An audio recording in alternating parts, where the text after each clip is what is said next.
Opo. Yes. Sa aking mga kababayan na nandyan po sa Veteran Center sa Quezon City at nandito po online sa social media. Nagpapasalamat po ako sa inyong suporta sa akin at nagpapasalamat po ako sa pagprotekta nyo.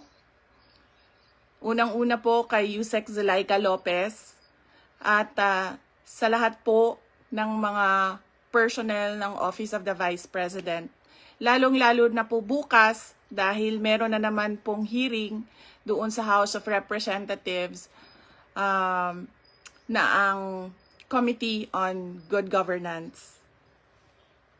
Nagpapasalamat din po ang pamilya ni Yusek Laika Lopez, lalong-lalo na ang kanyang ina na si Nina Tanglao, sa inyong tulong sa kanyang anak, sa inyong pagbabantay sa kanya. Alam po natin, malaki po yung trauma na pinagdadaanan niya ngayon. Minsan po nakakahawa dahil po sa harassment and threat to her life. Alam ko po, busy po kayo lahat. Lahat kayo kailangan maghanap buhay dahil mahirap ang buhay ngayon. Pero nandyan kayo para magpakita at magbigay ng suporta sa akin at sa opisina ng Vice President.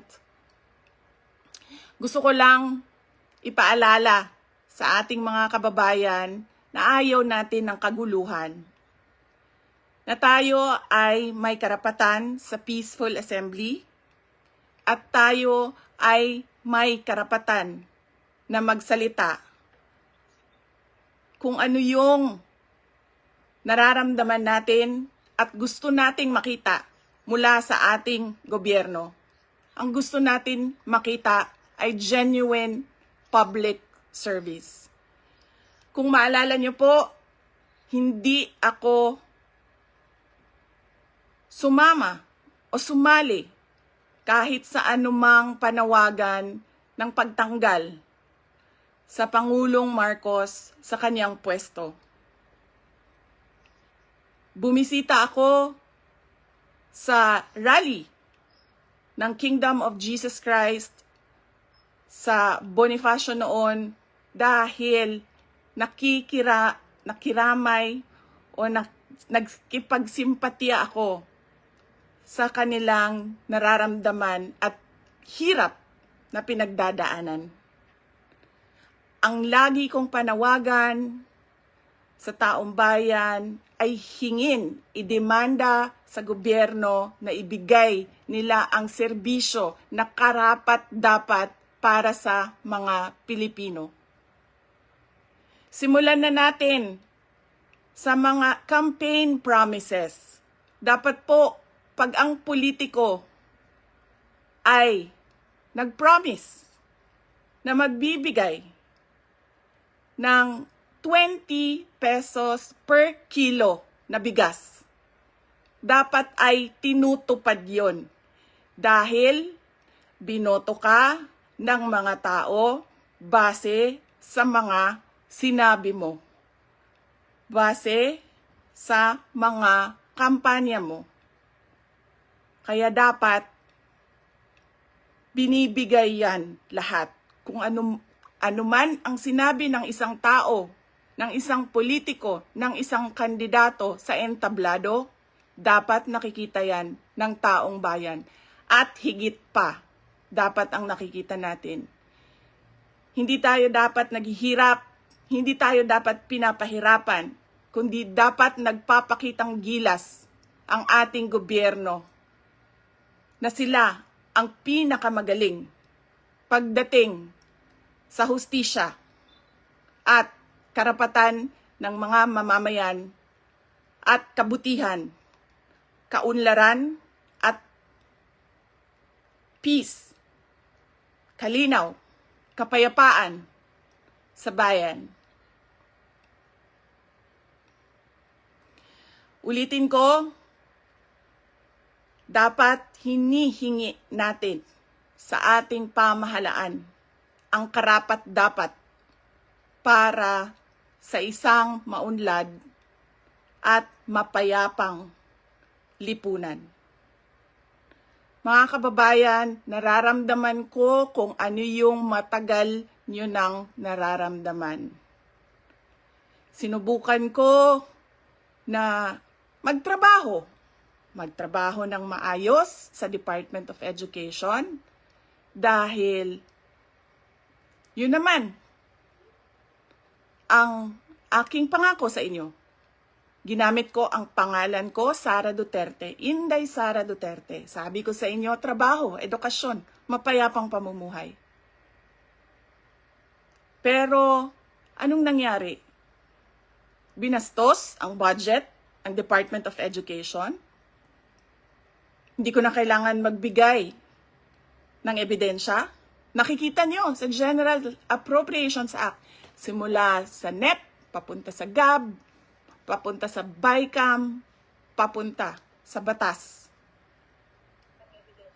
Nakikita natin yon.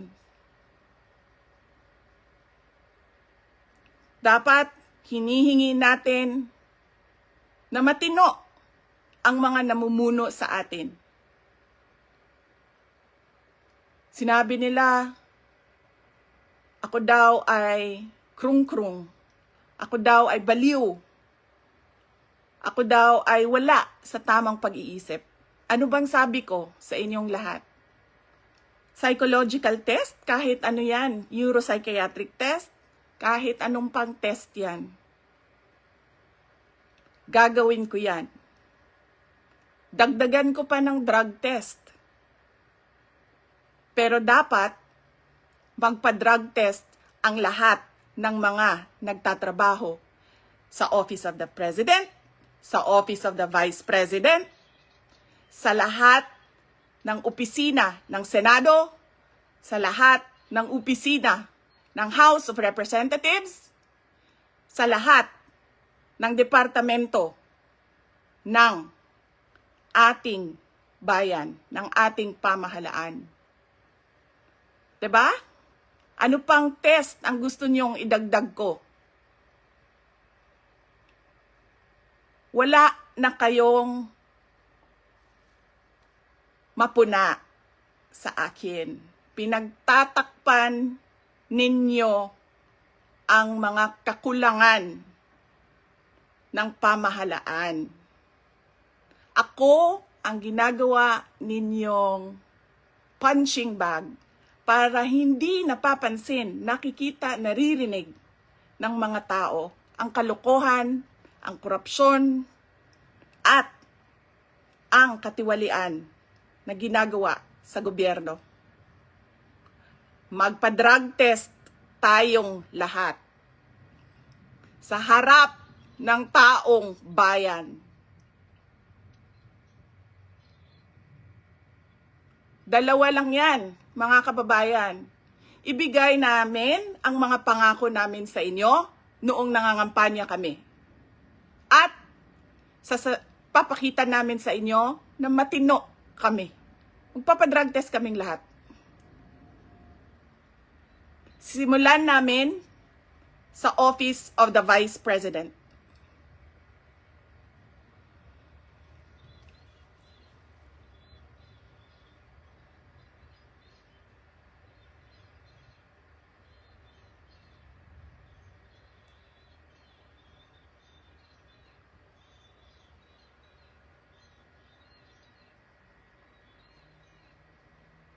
Ayaw nila tayo tigilan dahil hindi tayo sumusunod sa kanila.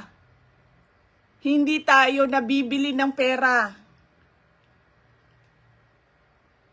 Ano pa ba ang kailangan ng isang taong sanay na sa hirap na wala na siyang ibang alam kundi ang maging mahirap dahil hindi niya nakikita ang hustisya mula sa gobyerno? Mabibili mo pa ba yan? Hindi na.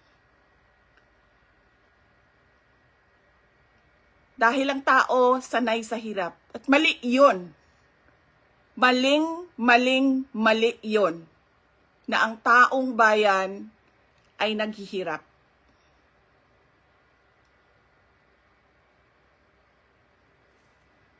Mga kababayan, ulitin ko ang aking pagpapasalamat sa inyong suporta, sa inyong pagprotekta, at lalong-lalo na sa inyong pagmamahal. Nararamdaman ko yon. Mahal ko kayong lahat. Mahal ko itong bayan natin. Wala na po tayong ibang bayan. Hindi po tayo mga politiko at mga mayayaman na meron pong bahay kung saan-saan. Sa Australia, sa Singapore, sa Amerika, sa Spain, sa Europe, kung saan-saan ang mga bahay nila.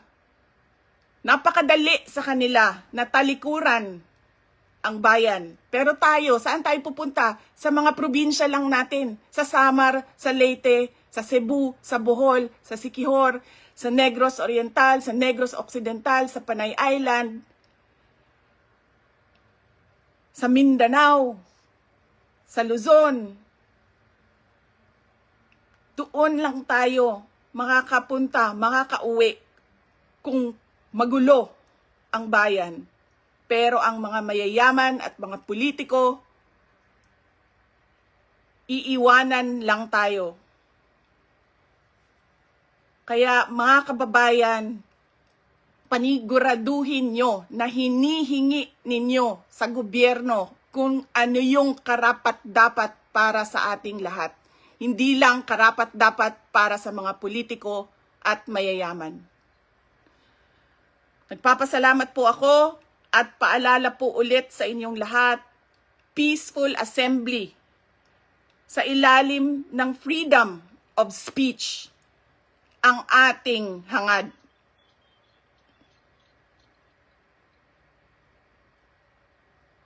Maraming salamat po. Magandang gabi sa inyong lahat.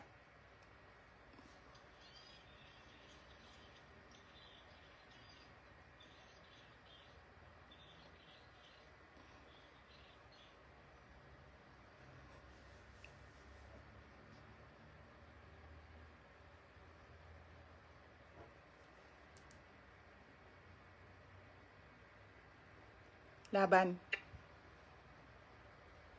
Lumaban kayo. Right.